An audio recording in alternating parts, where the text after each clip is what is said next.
নৌকার মাঝি কোথায়? কেন মাঝিরে দিয়ে আপনার কাম কি? আমি নদী পার হবো, ওপারে যাব। তা যান, এই জায়গায় দাঁড়ায় বক বক করতেছেন কে? মাঝি ছাড়া নদী পার হবো কিভাবে?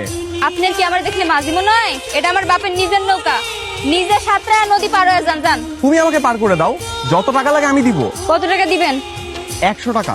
আচ্ছা ঠিক আছে, টাকা লাগবো না, আসেন। আচ্ছা, তোমরা গ্রামের মানুষগুলো এরকম কেন বলো তো? টাকা ছাড়া যেন কিছুই বোঝে। এই মেয়ে, এই বইটাটা দেখছেন, মাথাটা ফাটাই দেবো। আপনার আমি কি কইলাম যে আমার টাকা লাগতো না? আসেন, আমি পার করে দিতেছি।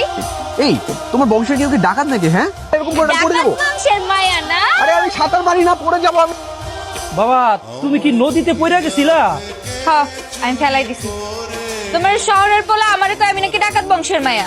দিছি নৌকাতে ফেলায় নদীর মধ্যে। তাই বলে তুমি ওরা নৌকাতে ফালাই দিবা? আরে শহরের মানুষ, সে তো সাঁতার জানে না। তো সাঁতার জানে না, এই জন্য তো বাসায় নিয়ে আইছি। এখন সামলাও। এই মেয়ে, এই তুমি এখানে কেন এসছো?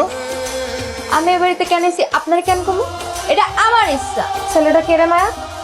ওই যে তোরে কইছিলাম না, নৌকাতে একটা পোলারে ফেলাই দিয়ে নাকানি চুবানি খাওয়াইছি। কি ভাই, কথা সত্য নাকি? তোমার বান্ধবী একটা শয়তান মেয়ে, আর তোমাকে যেন দ্বিতীয়বার এই বাড়িতে আমি আর না দেখি। আমি আমু না কেন? আমার যখন মন চায় আমি এই বাড়িতে আমু, যখন মন চায় এই বাড়িতে যাম। দেখি কে ঠেকানোর পারলে ঠেকাক।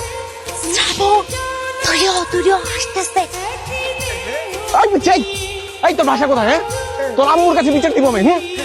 কি কেমন মজা? হ্যাঁ, আমার লগের পরের বার যদি লাগতে আইছেন, এর চেয়ে বেশি শাস্তি দিব। তোরা আমি পরে দেখতেছি। এই দাঁড়া। দৌড়াইতেছিস কে? এই শয়তান মেয়ে, কোথায় তুমি? হ্যাঁ, কোথায় লুকিয়েছো? কে তুমি?